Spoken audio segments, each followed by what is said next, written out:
I'm Robin Probert. I'm head of the Technology and Training section here at the Millennium Seed Bank.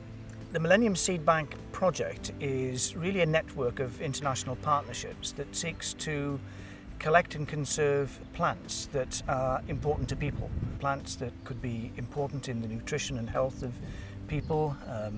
We also work on rare and endangered species. We focus on plants that are endemic to particular countries, on the grounds that if we lose those plants, we've lost them from the planet. Our seeds are collected in our partner countries around the world. We're currently working with 54 countries, 100 organisations in those countries worldwide. We've recently had an expedition in Chile, and that collection has come in the last couple of days. So what we're doing is, this is the first batch of chili seed that's arrived back from the trip in 2009. And we're just checking them off the list to make sure we've got everything that's meant to have been sent back. There's a few interesting things. We've got a big bag of Fitzroya Cupressaoides, which is a really rare tree in Chile. We collected over 127,000 seed while we were there. So the seed bank will receive 60-odd thousand of these back, and the Chile seed bank will bank the rest. So the first and most important step is to reduce the moisture content of the seeds, which we do in our temperature and humidity controlled dry rooms, and that enables seeds then to be stored for long periods of time. And then the next step is to clean the seed samples, to remove the debris and plant parts that would have been harvested at the time of collection, the inflorescences and so on. It's a very gentle process, and the aim is to end up with a pure sample of high quality seeds. The final stage in seed cleaning is that we x-ray a sample of seeds just to confirm that the seeds are in fact healthy, that they contain a healthy embryo and are probably alive. The next step is to put them into a suitable container, an airtight container, which protects the seeds from reabsorbing moisture when we then put them into the seed bank, which is at minus 20 degrees centigrade.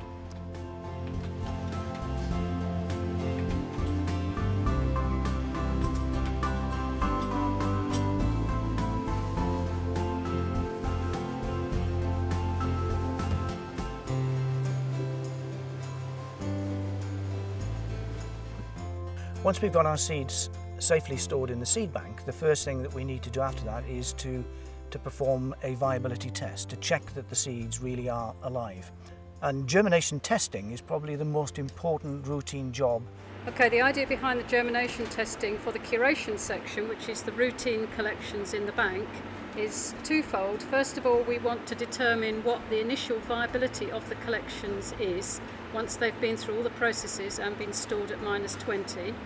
So we can determine that, and we need to determine the best conditions to get the seeds to germinate. So when we send the seeds out to a customer, we can tell them the best way to get plants from their seeds.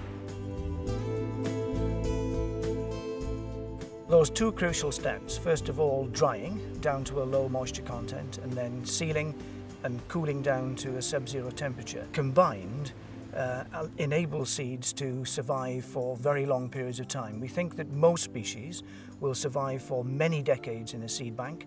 Some will survive for hundreds of years, and who knows, there are probably some species that will probably survive for millennia in our seed bank.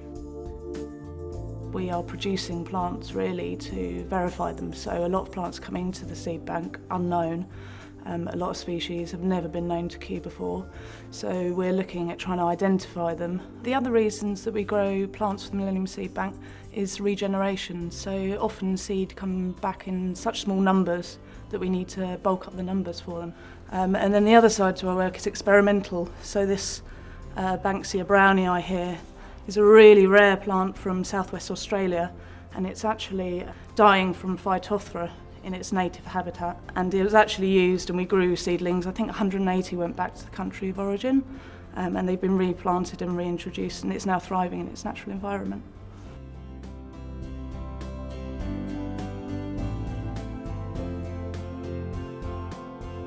It's all about saving plant species really against the current threats that we face, particularly land conversion and climate change. Those are the greatest threats to plant diversity at the moment.